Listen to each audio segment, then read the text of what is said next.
मेरी आधी जिंदगी बीत गई, बट अब भी मैं लड़कियों के सामने बात करने से हकलाने लगता हूँ। बट आज की स्टोरी का मेन कैरेक्टर पैदा होने के बस 10 दिन बाद ही बातें करने लगता है। आज का स्टोरी है class 12 English the tiger king. कहानी एक ऐसे राजा की जो पैदा होने के बस 10 दिन बाद ही बातें करने लगता है और बड़े होने के बाद वो 99 टाइगर्स को मारता है। बट अगर एक आखिरी टाइगर को मार देता और 100 टाइगर्स कंप्लीट कर लेता ना तो किसी शेर के हाथ से नहीं मरता, बट वो ऐसा कर नहीं पाता। अब एग्जैक्टली क्या होता है स्टोरी पे उसे डिटेल पे जानते हैं। आओ देखते हैं द टाइगर किंग चैप्टर को। बट इससे पहले मैं तुम लोगों का दोस्त और होस्ट भी निकल चुका स्टोरी टेलर बनने के जर्नी पे। एक्सपर्ट नहीं हूँ बट हाँ वो चीजें कर रहा हूँ जिससे मुझे अच्छा फील हो और तुम लोग को ये स्टोरी मरते दम तक याद रहे। तो चलो स्टार्ट करते हैं।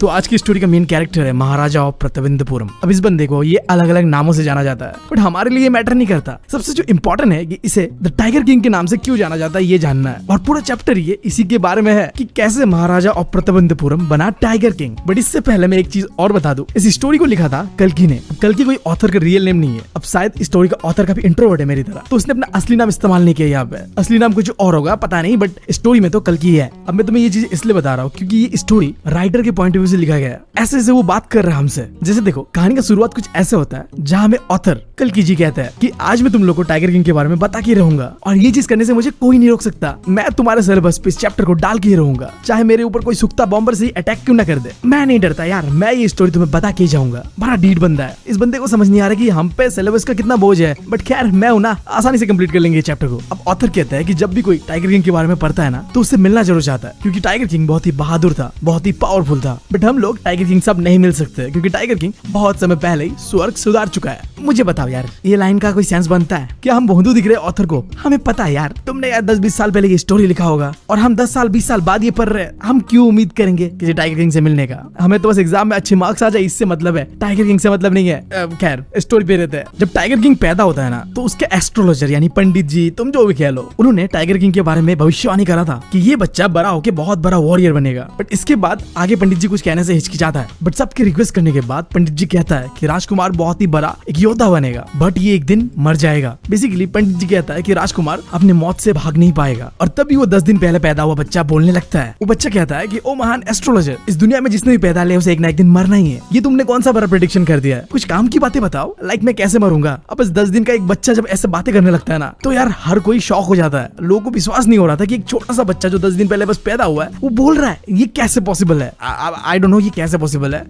ऐसा तो कहानियों में ही हो सकता है। देन उन एस्ट्रोलॉजर के बीच में जो चीफ एस्ट्रोलॉजर होता है बड़े पंडित जी, वो उस बच्चे को देख के थोड़ा घूरता है कि एक छोटा सा बच्चा कैसे बोल सकता है। देन वो एक्सप्लेन करता है कि राजकुमार के जन्म के टाइम एस्ट्रोलॉजी पे एक स्टार बनता है, बुल स्टार, जो कुछ ऐसा दिखता है। अब इस टाइम पे हमारे राजा जी का जन्म होता है और एस्ट्रोलॉजी के हिसाब से बुल ना नेचुरल एनिमी होता है टाइगर का। तो पंडित जी के एस्ट्रोलॉजी के हिसाब से प्रिंस एक ना एक दिन टाइगर के हाथ से मरेगा। अब ये सुन के कोई भी छोटा बच्चा अगर समझ पा रहा होगा, 10 दिन का बच्चा, वो डरेगा। बट स्टोरी में ऐसा नहीं होता है। वो बच्चा टाइगर की तरह दहाड़ता है और कहता है लेट टाइगर बी अवेयर। बहुत ही सिंपली बोलो तो टाइगर किंग टाइगर का फाड़ने वाला है। बट ये जो इवेंट था जहाँ बच्चा बोलने लगता है, जबकि वो 10 साल का था, इसे गांव के लोगों ने यानी कि प्रतिबंधपुरम के लोगों ने रूमर माना था। ऐसा सच नहीं हो सकता। तो वही पे ऑथर कहता है कि ये ना सच भी हो सकता है और ये झूठ भी हो सकता है और ये चीज हमें तभी पता होगा जब हम कहानी को पूरा पढ़ लेंगे। फिर ऑथर टाइगर किंग के लाइफ को कंटिन्यू करता है कि जब टाइगर किंग थोड़ा बड़ा होता है वो इंग्लिश काऊ का दूध पीता है। उसका देखभाल करने के लिए भी एक अंग्रेजन रखा हुआ था नैनी, फिर जो पढ़ाने के लिए भी एक अंग्रेजी टीचर रखा हुआ था एंड वो देखता भी था अंग्रेजी मूवी। इन शॉर्ट उस समय ना क्या था कि कॉलोनियल एरा था जब का ये कहानी है, जिस समय ब्रिटिश राज हुआ करता था। तो उस समय में ना राजा महाराजा अपने बेटों को ना अंग्रेजों जैसा बनाना चाहते थे, तो उनका लाइफस्टाइल अपने बच्चों को फॉलो कराते थे। और ये सिर्फ हमारे टाइगर किंग के साथ नहीं था, इंडिया के जितने भी राजकुमार थे ना उन्हें ऐसे ही पाला गया था ताकि वो थोड़ा कूल दिखे। अमीरों का चोचला यार, हमारा तो गवर्नमेंट स्कूल जिंदाबाद। खैर तो राजा जी ऐसे ही अंग्रेजों के इन्फ्लुएंस में बड़े होते हैं एंड देन जब वो 20 साल के हो जाते हैं तो उन्हें बना दिया जाता है प्रतापंतपुरम का राजा। वो राजा तो बन जाते हैं बट उनके किंगडम में अभी भी लोग वो एस्ट्रोलॉजर का प्रेडिक्शन के बारे में बातें करने लगते हैं कि हमारे राजा को तो एक दिन किसी टाइगर के हाथ से ही मरना है। अब ऐसे तुम्हारे बारे में जब कुछ चर्चे करते हैं ना तो अच्छा नहीं लगता यार। तो हमारे राजा जी को अच्छा नहीं लग रहा था। तो अब राजा जी डिसाइड करते हैं कि अब वो टाइगर का हंट करेंगे। उनके किंगडम में ना बहुत सारे टाइगर्स थे और उन्हें पता था कि उन्हें टाइगर से खतरा है, तो क्यों ना इन टाइगर्स को मार दिया जाए एक करके। और इसी के साथ वो टाइगर हंटिंग शुरू कर देते हैं और बहुत ही जल्द वो अपना पहला टाइगर भी मार लेते हैं और वो बहुत ज्यादा एक्साइटेड भी हो जाते हैं। जिसके बाद वो उसी एस्ट्रोलॉजर को बुलाते हैं जिसने ये प्रेडिक्शन करा था और दिखाते हैं वो मरा हुआ टाइगर को और कहते हैं अब क्या कहोगे पंडित जी? तो पंडित जी आगे से कहते हैं कि आप शायद 99 टाइगर्स को आसानी से मार लोगे बट आखिरी टाइगर से आप बच के रहना, वही आपके मौत का कारण बनेगा। बनेगा। तो यहाँ पे एस्ट्रोलॉजर महाराजा को ये समझाना चाह रहा है कि तुम्हारा जो मौत है ना, यानी कि तुम्हारा जो डेस्टिनी है ना, वो 100 सवा टाइगर ही डिसाइड करेगा, यानी कि वही उसके मौत का कारण बनेगा। मतलब ये थोड़ा थोड़ा हमारे श्री कृष्ण और कंस मामा की स्टोरी तरह नहीं लग रहा तुम्हें? मुझे तो थोड़ा लग रहा है। अगर किसी को पता है ये स्टोरी तो कमेंट्स पे बताना जरूर। तो महाराजा यानी कि टाइगर किंग कहता है तो ठीक है, मैं सवा टाइगर को भी मार दूंगा, तब क्या होगा आप वो बताओ पंडित जी। तो एस्ट्रोलॉजर यानी कि वो पंडित जी कहता है कि अगर ऐसा कुछ हो गया ना तो मैं अपने सारे एस्ट्रोलॉजी की किताब को जला दूंगा, अपने चोटी को भी काट दूंगा और छोटे छोटे बाल बना लूंगा और एक इंश्योरेंस एजेंट बन जाऊंगा। अब इसके बाद महाराजा जी क्या करते, पूरे किंगडम में टाइगर हंटिंग को कर देते बैन कि अब से टाइगर को सिर्फ एक इंसान मारेगा, वो हूं मैं। और लिटरली एक कानून बनता है कि अगर किसी ने टाइगर को बस पत्थर भी मारा ना सेल्फ डिफेंस में तो उसका पूरा जमीन जायदाद सब छीन लिया जाएगा। और महाराजा इसके बाद कसम खाता है कि अब से मैं सबसे पहले 99 टाइगर्स जो बचे हुए उन्हें मारूंगा, इसके बाद ही कोई भी काम करूंगा देश का। मतलब अब तो किंगडम भगवान के सहारे भाई साहब, जब तक वो 99 टाइगर्स नहीं मर रहे। कहानी आगे बढ़ता है, वो कई सारे टाइगर्स को मारते हैं। कई बार तो ऐसा होता है कि गोली मिस हो जाता है और टाइगर महाराजा के ऊपर अटैक भी कर देता है, बट महाराजा इतना स्ट्रॉन्ग था, इतना बहादुर था कि अपने हाथों से टाइगर को मार देता है। बताओ भाई साहब, टाइगर किंग ऐसे नाम थोड़ी है। बट देन एक दिन किंगडम पे आता है बहुत बड़ा प्रॉब्लम। एक दिन क्या होता है, एक हायर रैंकिंग ब्रिटिश ऑफिसर आता है प्रतिबंधपुरम में। उसे टाइगर हंटिंग करने का शौक था। वो ना टाइगर के साथ फोटो खिंचाना चाहता था बंदूक लिए ऐसे बहादुरी से, जैसे वो बहुत बड़ा कोई हंटर है जिसने टाइगर मार दिया। बट इस बात से महाराजा जी खुश नहीं था। वो सीधा मना कर देता इस बात को कि मैं किसी को भी टाइगर मारने नहीं दूंगा, मेरे किंगडम में मेरे अलावा कोई टाइगर नहीं मार सकता। वो अंग्रेज ऑफिसर को कहता है कि आप कुछ भी मार लो टाइगर के अलावा, भालू मार लो, चूहा मार लो, मच्छर मार लो, मुझे फर्क नहीं पड़ता, बट टाइगर को नहीं मारने दूंगा। तभी उस ऑफिसर का सेक्रेटरी आके कॉम्प्रोमाइज के लिए कहता है कि हमारे साहब को ना टाइगर मारना नहीं है, बस फोटो खिंचाना है, आप मार लेना और साहब जी को बस फोटो खिंचाने देना। बट दिक्कत ये था कि अगर महाराजा ने ऐसा कर दिया ना तो ये एक ट्रेंड बन जाएगा। हर बार कोई नया अंग्रेज ऑफिसर आएगा और इस चीज का डिमांड करने लगेगा कि मुझे भी मारना है टाइगर। तो महाराजा जी ने उस अंग्रेज ऑफिसर का पूरा डिमांड रिजेक्ट कर दिया था कि अगर मैं ऐसा करने दे दूं तो मेरा जो कसम है वो टूट जाएगा और मैं ऐसा होने नहीं दूंगा। अब ये करके ना महाराजा ने अपने पैर पे कुल्हाड़ी मारने जैसा काम किया था, क्योंकि पता तुम्हें उस समय अंग्रेजों से पंगा लेना कितना खतरनाक था। वो तुम्हारा किंगडम तक छीन सकते थे। तो महाराजा अपने दीवान यानी मिनिस्टर के साथ बातें करता है कि इस प्रॉब्लम का सोल्यूशन क्या है। तो महाराजा का मिनिस्टर दीवान सजेस्ट करता है कि ऑफिसर के पत्नी को घुस दिया जाए, क्यों ना, औरतें जो है ना उसे गिफ्ट दे देते तो वो इम्प्रेस हो ही जाते हैं। तो वो कैलकाटा के बहुत ही फेमस ब्रिटिश ज्वेलरी पे टेलीफोन करते हैं लिटरली एंड डिमांड करते हैं डायमंड रिंग्स का। वो ज्वेलर्स को कहते हैं कि 50 डायमंड रिंग्स लेके आओ और महाराजा वो 50 डायमंड रिंग्स उस ऑफिसर के पत्नी के पास भेजता है, इस उम्मीद से कि इस 50 डायमंड रिंग्स में से कोई एक तो पसंद आ ही जाएगा उस ऑफिसर के पत्नी को, और जिसके बदले में ये जो डिमांड है हंटिंग का ये वो नहीं करेगा। अब देखो यहाँ पे होता क्या है, वो ऑफिसर की पत्नी होती है बहुत ही खतरनाक। वो पूरे की पूरे 50 डायमंड रिंग्स को रख लेती है और बदले में एक थैंक यू लेटर देती है। और यही पे ये प्रॉब्लम तो खत्म हो जाता है, बट चूना जरूर लग जाता है महाराजा को। पूरे 3 लाख का बिल बन के आता है। बट महाराजा तो महाराजा है भाई, 3 लाख तो क्या ही है महाराजा के लिए। उन्होंने बस पैसा खोया, अपना किंगडम नहीं, तो उनके लिए वो बहुत था। तो मॉरल ऑफ द स्टोरी इसका ये बनता है कि यार लड़कियों के सामने ना पैसे को लेके फ्लेक्स कभी मत करना। यार लड़कियां गोल्ड डिगर नहीं होते, हम ही होते कसम से। तुमने कभी देखा है कोई लड़की को फ्लेक्स करते हुए पैसे को लेके? नहीं करते यार, वो बहुत स्मार्ट होते हैं। तो अगर तुम भी नहीं चाहते कि महाराजा जैसे तुम्हारा भी कभी कट जाए तो यार फ्लेक्स करना बंद कर दो। खैर हम आगे बढ़ते हैं कहानी पे। इस इंसिडेंट के बाद टाइगर किंग फुल एंजॉय करते हुए 10 साल हंटिंग करता है टाइगर्स का। इन 10 सालों में 70 टाइगर्स को मारता है। बट पूरे 10 साल बाद एक नया प्रॉब्लम आता है टाइगर किंग के सामने। अब उनके किंगडम प्रतिबंधपुरम में एक भी टाइगर बचा नहीं था, क्योंकि सारे टाइगर्स को तो महाराज ने मार दिया था ना। तो अब महाराज एक नया प्लान बनाता है। एक दिन महाराज अपने दीवान के साथ बातें करता है, मुझे बस और 30 टाइगर्स मारने, बट हमारे किंगडम पे है नहीं। दीवान को ऐसा लगता है कि अब महाराज टाइगर नहीं मिल रहा तो हमें ना मार दे। वो कहता है महाराज मैं टाइगर नहीं हूँ। फिर महाराज हंसते हुए कहता है कि हाँ मुझे पता है कि तुम टाइगर नहीं हो, मैंने तुम्हें किसी दूसरे काम के लिए बुलाया है। दीवान मैं करने वाला हूँ शादी। अब ये सुन के दीवान फिर नॉनसेंस बातें करने लगता है। लाइक ये बंदा ना कैसे बन गया महाराजा का मिनिस्टर, बताओ। इस किंगडम का राजा भी होती है और उसका मिनिस्टर भी होती है, लग रहा है मुझे। इस बंदे के एडवाइस के चक्कर में 50 डायमंड रिंग्स देना पड़ा महाराज को। अब पता नहीं आगे और क्या क्या करने वाला है। दीवान आगे से कहता है महाराज मेरे तो दो बीवी है, मैं आपसे कैसे शादी कर सकता हूँ। अब ये बात सुन के महाराज को भी समझ आता है कि मेरा दीवान का दिमाग तो कहीं और ही है। वो हंसते हुए कहता है कि मैं कोई ह्यूमन प्रिंसेस से शादी करना चाहता हूँ, तुमसे नहीं। तुम मेरे लिए एक ऐसे प्रिंसेस को ढूंढो रॉयल फैमिली से जिसके किंगडम पे बहुत सारे टाइगर्स है। देख रहे हो महाराज का दिमाग, टाइगर मारने को लेकर कितना ऑब्सेसिव बंदा। अब शादी भी एक ऐसे किंगडम के राजकुमारी से करेगा जिसके यहाँ बहुत ज्यादा टाइगर्स है। भाई गॉड, भाई साहब का डेडिकेशन टाइगर मारने को लेके, मतलब इतना डेडिकेशन अगर मेरा होता ना तो आज मेरा यूपीएससी क्लियर हो गया होता और मैं तुम लोगों ऐसे पढ़ा नहीं रहा होता। खैर दुखती नस पे हाथ नहीं रखता है, मजबूरी का नाम जिंदगी है।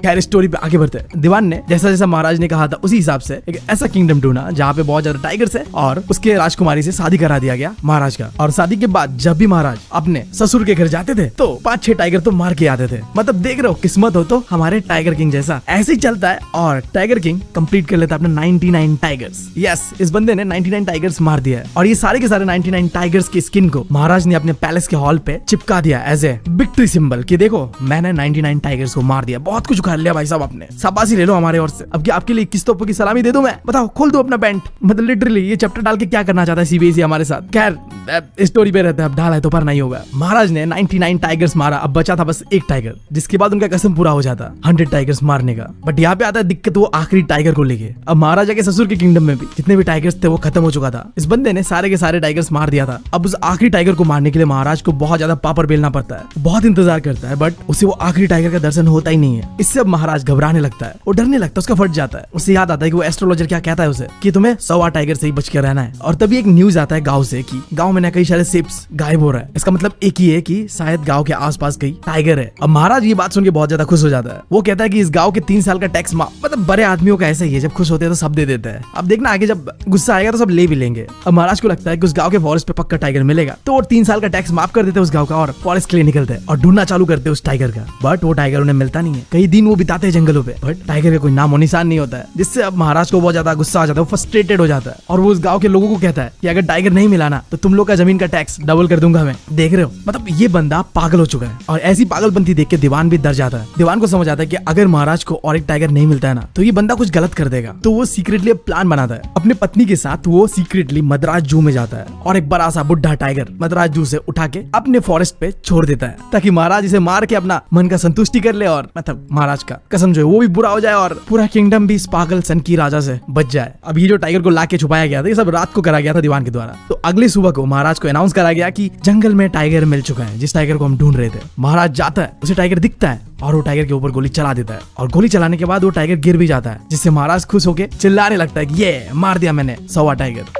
तो महाराज ने जो कसम खाया था 100 टाइगर मारने का, वो महाराज को लगता है कि महाराज ने पूरा कर दिया है और अपने सैनिकों को कहता है जाओ उस टाइगर को मस्त बांध के पूरे किंगडम पे अब प्रोसेशन होगा। अब महाराज का डंका बजेगा कि यार टाइगर किंग ने 100 टाइगर मार दिया। अब तो रोला होगा महाराज का और ये कह के महाराज चले जाते वहां से। बट जब वो सोल्जर्स जाते और देखते कि टाइगर तो मरा ही नहीं है, महाराज ने मिसफायर कर दिया था, टाइगर को गोली लगा ही नहीं था। टाइगर इतना बुढ़ा था, गोली की आवाज से उसका फट गया था और वो बेहोश हो गया था। बट ये बात अगर महाराज को जाके वो सोल्जर्स कह देते ना तो फिर शायद महाराज गुस्से में आके उन लोगों का जॉब तक छीन लेते और सजा तो कुछ अलग देते, पता नहीं। तो वो लोग क्या करते हैं, चुपचाप खुद ही टाइगर को मार देते गोली से। और ये बात महाराज को कभी पता ही नहीं चल पाता है कि उन्होंने तो 99 टाइगर्स को ही मारा है अभी तक। 100 टाइगर जिसके ऊपर उन्होंने गोली चलाया था वो तो मरा ही नहीं था, उसे तो उनके सोल्जर्स ने ही मारा था। बट खैर इसी तरह महाराजा बनता है द टाइगर किंग। उन्हें यही लगता है कि उन्होंने अपना 100वां टाइगर मार दिया और धूमधाम सेलिब्रेशन भी करते हैं इसका एंड अपने राजपाट पे ध्यान देते हैं। और कुछ ही दिन बाद उनके बेटे का बर्थडे होता है और टाइगर किंग सोचता है कि अपने बच्चे के लिए कुछ अच्छा सा गिफ्ट लाएगा, जिसके लिए वो अपने किंगडम के मेले पे जाता है और वहाँ जाके अलग अलग चीजों को देखता है, बट उसे कुछ पसंद नहीं आता है। एंड देन दिखता है उसे एक शॉप जहाँ पे उसे दिखता है एक लकड़ी का टाइगर टॉय। महाराजा को वो टॉय बहुत ज्यादा पसंद आता है। बट देखो ये टॉय ना बहुत ही सस्ता था, बट अगर वो दुकानदार ये कह देता है कि महाराजा जी आपने इतना सस्ता चीज क्यों पसंद किया, तो ये महाराजा की ईगो पे लग जाता। तो वो दुकानदार बहुत ही स्मार्टली कहता है, जैसे कि हर दुकानदार हुतिया बनाता है अपने कस्टमर्स को। तो ये बंदा सोचता है कि मैं अब महाराजा को हुतिया बनाऊंगा और कहता है ये जो डॉल है ना बहुत ही रेयर है महाराज, पूरे किंगडम पे ऐसा डॉल कहीं नहीं मिलेगा। बहुत ही कारीगरी से एक स्किल आर्टिस्ट ने ये डॉल तैयार किया है। और महाराजा को ये चिंदी सा टाइगर टॉय 300 रुपए में चिपका देता है और महाराजा भी खुशी खुशी ले लेते कि हाँ क्यों ना लिया जाए, महंगा है, रेयर है और क्या चाहिए अपने बच्चे के लिए। बट देखो यहाँ पे दिक्कत ये था कि इस टॉय को बनाने वाला जो कारपेंटर था ना वो बहुत ही एक घटिया अनस्किल्ड था। इस वुडन टाइगर टॉय का जो सरफेस था ना वो बहुत ही खुरदुरा था। तो जब घर में लाके किंग अपने बच्चे के साथ इस टॉय के साथ खेल रहा होता है ना तो इस टॉय का एक छोटा सा लकड़ी का टुकड़ा टाइगर किंग के उंगली पे चुप जाता है। महाराजा को लगता है कुछ नहीं है, नॉर्मल सा है। वो उंगली से वो लकड़ी को निकाल देता है एंड अपने बच्चे के साथ एज यूजुअल खेलना शुरू करता है।